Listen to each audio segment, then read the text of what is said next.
नमस्कार दोस्तों, जय श्री कृष्ण, राधे राधे। कैसे हैं आप? आई होप सही होंगे। दोस्तों, आज का वीडियो स्टार्ट करने से पहले मैं आपसे कुछ क्वेश्चन करना चाहती हूँ। दोस्तों, क्या आपने महसूस किया है कभी कि आप सही होते हुए भी कई बार अंदर से हार जाते हैं? क्या आपने कभी अपनों के बीच खुद को अकेला पाया है? अगर आपका जवाब है हाँ, तो आप गलत हैं, आप अकेले नहीं हैं। क्योंकि कुछ ऐसा ही महसूस कर रहे थे कुरुक्षेत्र के मैदान में धनुर्धर अर्जुन, और वहीं से जन्म हुआ श्रीमद् भगवद गीता का।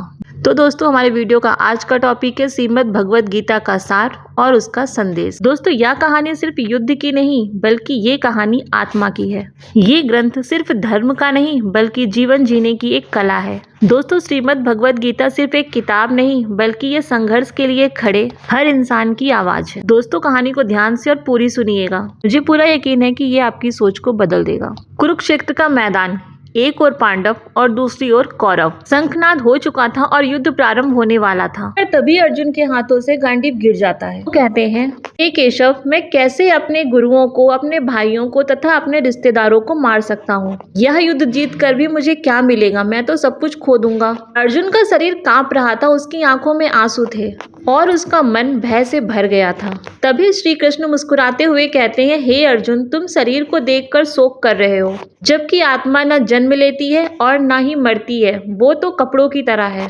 पुराना वस्त्र छोड़कर ही आत्मा नया वस्त्र धारण करती है। ये रहा गीता का पहला संदेश कि डर शरीर को है, आत्मा को नहीं। श्री कृष्ण की इस बात को सुनकर अर्जुन उनसे पूछते हैं, अगर सब पहले से ही तय है तो फिर कर्म क्यों करें? श्री कृष्ण कहते हैं कि कर्म किए बिना जीव नहीं रह सकता। कर्म करना तेरा अधिकार है, परंतु फल तेरा अधिकार नहीं है।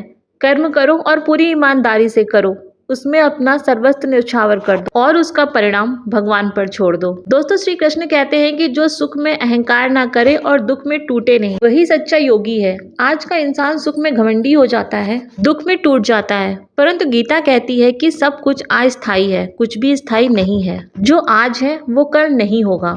भगवान श्री कृष्ण कहते हैं कि जो मुझे प्रेम से याद करता है, मैं उसकी चिंताएं स्वयं ही दूर कर देता हूँ।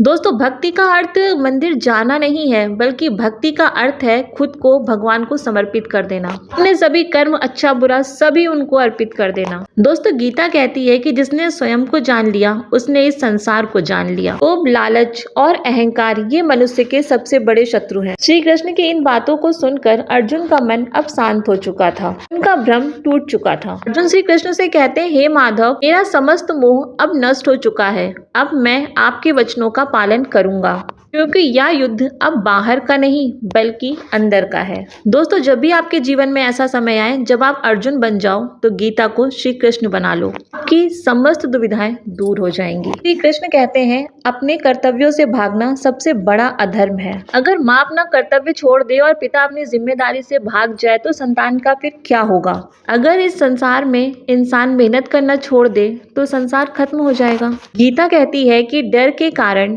कर्म को छोड़ना सबसे बड़ी हार है। श्री कृष्ण कहते हैं कि सुख दुख सर्दी और गर्मी की तरह आते जाते रहते हैं। जो इंसान मान में फूलता नहीं और अपमान में टूटता नहीं, वही स्थिर मन वाला होता है। आज की दुनिया में यही सबसे बड़ा ज्ञान है।